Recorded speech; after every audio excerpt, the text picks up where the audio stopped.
एक दिवसीय रोजगार मेले में 101 अभ्यर्थियों का हुआ चयन। धूमधाम से आयोजित हुआ 21 निर्धन कन्याओं का सामूहिक विवाह कार्यक्रम। कुशीनगर पहुंची अति पिछड़ा आरक्षण यात्रा, हुआ भव्य स्वागत। करंट की चपेट से 2 युवकों की मौत, 2 घायल। 2 अलग अलग सड़क दुर्घटनाओं में 5 लोग घायल, एक की हालत गंभीर। और प्रभात की 380वीं काव्य गोष्ठी संपन्न। नमस्कार, प्रज्ञा टाइम्स के साथ मैं RK भट्ट। अब प्रज्ञा टाइम्स विस्तार से। राजकीय औद्योगिक प्रशिक्षण संस्थान पटरौना कुशीनगर के परिसर में राजकीय औद्योगिक प्रशिक्षण संस्थान पटरौना एवं जिला सेवायोजन कार्यालय कुशीनगर के संयुक्त तत्वाधान में एक दिवसीय रोजगार मेले का आयोजन किया गया, जिसमें सुजुकी मोटर्स हंसलपुर गुजरात के द्वारा विभिन्न पदों पर 114 प्रतिभागियों अभ्यर्थियों में से 101 अभ्यर्थियों का चयन लिखित तथा साक्षात्कार के माध्यम से किया गया। रोजगार मेले में आलोक कुमार मौर्य प्रधानाचार्य राजकीय औद्योगिक प्रशिक्षण संस्थान पटरौना, मुकुल कुमार रोजगार मेला प्रभारी, राकेश मणि त्रिपाठी, रंजीत कुमार, अभिषेक सिंह, राम सागर, मुकेश कुमार यादव, जिला सेवायोजन कार्यालय से अभिषेक मिश्रा, जितेंद्र जायसवाल आदि अधिकारी कर्मचारी उपस्थित रहे। जनपद के तुर्कपट्टी स्थित शिव मंदिर परिसर में धूमधाम से 21 निर्धन कन्याओं का विवाह समारोह कार्यक्रम संपन्न हुआ। 14 अप्रैल सोमवार को आयोजित यह सामूहिक विवाह कार्यक्रम लगातार 23वें वर्ष केडी शाही जन जागृति संस्थान के द्वारा आयोजित किया गया। जनपद के प्रतिष्ठित सामाजिक कार्यकर्ताओं, राजनीतिज्ञों, चिकित्सकों तथा विभिन्न क्षेत्रों के गणमान्य विशिष्ट जनों के द्वारा सामूहिक विवाह कार्यक्रम में उपस्थित होकर वर वधू को आशीर्वाद प्रदान किया गया। बारातियों का स्वागत संस्था के अध्यक्ष एवं प्रतिष्ठित व्यवसायी अजय कुमार गुप्त, श्रीमती कंचन गुप्त, प्रबंधक सुधीर शाही, कार्यक्रम संयोजक doctor CV Singh, singer Shailendra Dutt Shukla के द्वारा किया गया। सूर्य मंदिर परिसर में वैदिक मंत्रोच्चार के बीच विवाह संपन्न हुआ। तत्पश्चात मंच पर वरमाला का कार्यक्रम संपन्न हुआ। मारवाड़ी युवा मंच महिला चेतना शाखा की अध्यक्षा मीनू जिंदल, रियल पैराडाइज की प्रधानाचार्य डॉक्टर सुनीता पांडे, जिला पंचायत अध्यक्षा श्रीमती सावित्री जायसवाल के नेतृत्व में महिलाओं ने वधुओं को चुनरी तथा सौभाग्य की सामग्रियों को देकर उन्हें सौभाग्यवती होने का आशीर्वाद प्रदान किया। पर वधु को आशीर्वाद देने वालों में प्रमुख रूप से विधायक पटरौना मनीष जायसवाल, पूर्व विधायक Rajinikant Mani Tripathi, doctor Arun Kumar Gautam, doctor Sandeep Arun Srivastava, doctor Vaibhav Jyoti Srivastava, Alok Kumar Srivastava, doctor Girijesh Jaiswal, doctor Parul Shaukeen, doctor Sanjay Gupta, doctor Rupam Gupta, doctor KP Gaur, व्यवसायी अखिलेश गोयल, अमित वर्मा आदि लोग प्रमुख रूप से शामिल रहे। सुप्रसिद्ध रंगमंच निर्देशक मानवेंद्र त्रिपाठी के निर्देशन में रंगमंच के कलाकारों के द्वारा शिव विवाह का सुंदर मंचन हुआ। वर वधू के परिवार जनों के लिए जलपान से लेकर भोजन आदि की व्यवस्था की गई थी। केडी शाही जागृति संस्थान के द्वारा वर वधू को गृहस्थी के आवश्यक सामग्रियों को देकर उन्हें सुखी गृहस्थ जीवन की कामना करते हुए विदा किया गया। प्रगतिशील मानव समाज पार्टी की प्रदेश व्यापी अति पिछड़ा आरक्षण यात्रा जनपद कुशीनगर पहुंची, जहां यात्रा का भव्य स्वागत हुआ। सामाजिक न्याय और अति पिछड़ा वर्गों को उनका हक दिलाने के उद्देश्य से यह यात्रा 8 अप्रैल को भदोही से शुरू हुई। कासिया नगर में प्रतिष्ठित अधिवक्ताओं में श्री रामानंद कश्यप, नीलेश कश्यप और अमृत नंदन कश्यप ने यात्रा का स्वागत किया। इसके बाद रविंद्र नगर धूस पर जिला सत्र न्यायालय परिसर में अधिवक्ताओं से संवाद स्थापित कर पार्टी की नीतियों, आरक्षण, शिक्षा और रोजगार में अतिपिक्षों की भागीदारी जैसे मुद्दों पर चर्चा की गई। इस अवसर पर पार्टी के राष्ट्रीय अध्यक्ष प्रेमचंद बिंद ने कुशीनगर के नए जिले प्रभारी के रूप में सूर्यनाथ निषाद निवासी परासखांड की घोषणा की और उन्हें पार्टी की सदस्यता दिलाई। श्री निषाद को संगठन विस्तार और सामाजिक जागरूकता अभियान में सक्रिय भूमिका निभाने के लिए निर्देशित किया गया। पटरौना में राम कलेश निषाद और हरिओम निषाद के नेतृत्व में यात्रा का स्वागत हुआ। यहाँ आयोजित जनसभा में भारी संख्या में आम जन तथा कार्यकर्ता उपस्थित रहे। राष्ट्रीय अध्यक्ष प्रेमचंद बिंद ने कहा कि पार्टी की यह यात्रा उत्तर प्रदेश के हर जिले में हो रही है। अति पिछड़े वर्गों को उनके संवैधानिक अधिकारों और आरक्षण की आवश्यकता के प्रति यह यात्रा जागरूक करेगी। उन्होंने कहा कि जब तक अति पिछड़ा समाज की बराबरी में हक नहीं पाएगा, तब तक सामाजिक न्याय अधूरा रहेगा। नेबुआ विकास खंड के ग्राम नेबुआ रायगंज के राष्ट्रीय स्वास्थ्य मिशन के द्वारा आयोजित आयुष्मान आरोग्य मंदिर स्थापना दिवस पर आयोजित कार्यक्रम में खड्डा विधायक विवेकानंद पांडे ने कार्यक्रम को संबोधित करते हुए लाभार्थियों को आयुष्मान कार्ड भी वितरित किया। उपस्थित लोगों को संबोधित करते हुए विधायक श्री पांडे ने कहा कि ग्रामीण क्षेत्र के लोगों को बेहतर स्वास्थ्य सुविधा उपलब्ध कराने के लिए सरकार संकल्पित है। आरोग्य मंदिर की स्थापना कार्य उनकी एक कड़ी है। उन्होंने गांव के आयुष्मान कार्ड के पात्रों को कार्ड वितरित किया। उसके बाद विधायक ने अस्पताल परिसर में पौधारोपण किया। इस दौरान प्रभारी चिकित्सा अधिकारी रजनीश श्रीवास्तव, पूर्व प्रधान व्यास वर्मा, आनंद सिंह, शिखापाल, रुक्मणी सिंह, उदय भान गुप्ता, ललन गौड़, मनोज मिश्रा, राजू सिंह, ब्रजेश गुप्ता आदि लोग मौजूद रहे।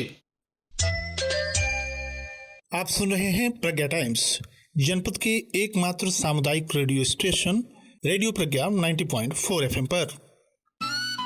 इस शुभ मुहूर्त पर करें नए रिश्तों की शुरुआत। सीमित अवधि के ऑफर्स के साथ डाउन पेमेंट 7,999 से शुरू। HF डिलक्स लेकर आए 81,500 में। द न्यू डेस्टिनी प्राइम लेकर आए 87,999 में। सुपर स्प्लेंडर मात्र 96,999 में। इतना ही नहीं और भी बहुत कुछ। जल्दी करें, ऑफर सीमित समय के लिए है। आधार कहीं का, फाइनेंस यहाँ पर, आपकी सुविधा के अनुसार। संपर्क करें गुप्ता हीरो परजौना 92,899 22,643 या वैश्य हीरो कुशीनगर 92,899 23,053।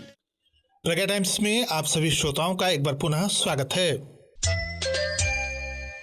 पटौना नगर में एक शादी समारोह के दौरान 11,000 वोल्ट की लाइट की चपेट में आने से 2 युवकों की मौत हो गई। दोनों युवक मैनुद्दीन की बेटी रुबीना की शादी की तैयारी कर रहे थे। शादी के लिए टेंट लगा रहे थे। इस घटना के बाद दूल्हे के पिता मैनुद्दीन और ग्रामीणों ने शादी सादगी से करने का निर्णय लिया। बाजा शहनाई नहीं बजेगी और केवल जरूरी रस्में पूरी की जाएंगी। खेत में लगे टेंट भी रोक दिए गए। शादी वाले घर की सुबह की चहल पहल मातम में बदल गई। हादसे में 2 मजदूरों की मौके पर ही मौत हो गई, जबकि 2 अन्य गंभीर रूप से झुलस गए। मृतकों में पटौना गुप्ती शहीद मजार निवासी मुबारक उम्र 36 वर्ष, बसैया बनबीरपुर टोला पिपरा निवासी मुस्तफा उम्र 20 वर्ष शामिल हैं। मुबारक अपनी पत्नी तैतरी खातून के साथ बसैया बनबीरपुर में रहकर मजदूरी करता था। उसकी मौत से परिवार के सामने रोजी रोटी का संकट खड़ा हो गया है। वहीं मुस्तफा अविवाहित था और परिवार की कमजोर आर्थिक स्थिति को सुधारने के लिए टेंट में काम करता था। घटना की सूचना पर पहुंची पुलिस ने घायलों को एम्बुलेंस से जिला अस्पताल भिजवाया, जहां चिकित्सकों ने 2 लोगों की मौत की पुष्टि की और 2 घायलों का इलाज जारी है। जनपद के निबोनौरिया थाना क्षेत्र के कुछ घंटों के अंतराल में ही 2 अलग अलग स्थानों पर बाइक दुर्घटनाएं हुई। इन हादसे में एक महिला समेत 5 लोग घायल हो गए। पहली दुर्घटना खड्डा पटौना मार्ग पर ढोड़ाई फार्म के पास हुई। हनुमानगंज के चौरिया गांव के महेंद्र उम्र 24 वर्ष, प्रभावती उम्र 38 वर्ष, मुकेश उम्र 22 वर्ष एक ही बाइक पर पटौना जा रहे थे। मुकेश के पहले से लगी चोट का इलाज कराने जा रहे थे। ढोड़ाई फार्म के सामने से आ रही तेज रफ्तार बाइक ने टक्कर मार दी। हादसे में 3 गंभीर रूप से घायल हो गए। दूसरी बाइक का चालक मौके से फरार हो गया। स्थानीय लोगों की मदद से घायलों को एम्बुलेंस से पहले नजदीकी अस्पताल फिर जिला अस्पताल भेजा गया। एक घायल की स्थिति गंभीर बनी हुई है। दूसरी घटना कुछ देर बाद खजुरिया के पास हुई। यहाँ भी 2 बाइकों में आमने सामने टक्कर हुई। इस हादसे में पटौना नगर के नौका टोला निवासी अंजुमन उम्र 38 वर्ष और खैरटिया के मुकेश उम्र 22 वर्ष घायल हो गए। मुकेश के साथ बैठा उनका साथी सुरक्षित रहा। घायलों को स्थानीय लोगों ने अस्पताल पहुँचाया। थानाध्यक्ष नेबुआ दीपक सिंह ने पहली घटना के बारे में बताया कि बाइक पर मां बेटे सवार थे। उन्होंने स्पष्ट किया, घायल महिला का नाम प्रभावती नहीं राधिका है। दुर्घटना के कारणों और हेलमेट के उपयोग के बारे में कोई स्पष्ट जानकारी नहीं दी गई। पटरवा थाना क्षेत्र के गांव बसजिला महत्व में हो रहे यज्ञ में गई युवती के गायब होने के मामले में पुलिस ने युवती के पिता की तहरीर पर आरोपित युवक के बहनों सहित मां के विरुद्ध पुलिस मुकदमा दर्ज कर घटना की जाँच कर रही है। घटना 7 मार्च की बताई जा रही है। पीड़ित पिता ने बताया कि उसका घर चौरा खास के गाँव में है। उसकी 19 वर्षीय लड़की पटेरवा थाना क्षेत्र के एक गांव में अपनी सास की देखरेख तथा सेवा के लिए रखा था। वहीं से रहकर वह पढ़ाई भी करती थी। बगल में यज्ञ आयोजित हुआ था। उस यज्ञ में देखने जाने के बहाने आरोपितों हिमांशु ने अपनी बहन चंद्रकला तथा उजाला को उसके नानी के घर भेजकर यज्ञ देखने जाने का बहाना बनाकर लड़की को बुलवाया। लड़की को वहां पहुंचे तीनों को किनारे बुलाकर ले गए। बाद में अपनी बहनों को घर भेजकर उस लड़की को बहला फुसलाकर भगा ले गया। काफी खोजबीन के बाद कोई सुराग नहीं मिला है। पुलिस ने तहरीर में नामजद हिमांशु, चंद्रकला, उजाला तथा उसकी मां नाम अज्ञात के विरुद्ध मुकदमा पंजीकृत कर लिया है। कप्तानगंज की साहित्यिक, सामाजिक तथा सांस्कृतिक संस्था प्रभात साहित्य सेवा समिति की मासिक काव्य गोष्ठी संस्था के अध्यक्ष इंद्रजीत इंद्र के आवास पर मंगलवार को संपन्न हुई। मुख्य अतिथि पूर्व विधायक मदन गोविंद राव तथा विशिष्ट अतिथि ब्रह्माशंकर चौधरी रहे। अध्यक्षता वरिष्ठ कवि आनंद कृष्ण त्रिपाठी और संचालन बेचुबी ने किया। गोष्ठी में ज्वलंत समस्याओं, नारियों पर होते जुर्म तथा सामाजिक परिवेश में ओतप्रोत रचनाएं प्रस्तुत की गई। कविता पाठ करने वालों में आनंद कृष्ण त्रिपाठी, इंद्रजीत इंद्र, फिरोज अक्स, लक्ष्मी गंजीवी, विनोद गुप्त, बेचुबी, डॉक्टर इम्तियाज समर, नूरुद्दीन नूर, शोभा गुप्ता रहीं। अपने उद्बोधन में मदन गोविंद राव ने कहा कि हजारों वर्ष पूर्व राजा महाराजाओं के काल में कवियों ने शासक तथा जनता को अपनी रचनाओं के माध्यम से एक नई राह दिखलाने का कार्य किया। कवियों साहित्यकारों को अपनी लेखनी से समझौता नहीं करना चाहिए। इस मौके पर ब्रह्माशंकर चौधरी, दिनेश मल्ल, संतोष जायसवाल, अवधेश सिंह, उमेश तिवारी, सौरजीत आदि मौजूद रहे। और अंत में सुर्खियां एक बार फिर। एक दिवसीय रोजगार मेले में 101 अभ्यर्थियों का हुआ चयन। धूमधाम से आयोजित हुआ 21 निर्धन कन्याओं का सामूहिक विवाह कार्यक्रम। कुशीनगर पहुंची अति पिछड़ा आरक्षण यात्रा का हुआ भव्य स्वागत। करंट की चपेट में आए 2 युवकों की मौत। 2 अलग अलग सड़क हादसे में 5 घायल, 1 की हालत गंभीर और प्रभात की 380वीं काव्य गोष्ठी संपन्न। इसी के साथ प्रज्ञा टाइम्स का ये अंक यहीं समाप्त हुआ। नमस्कार।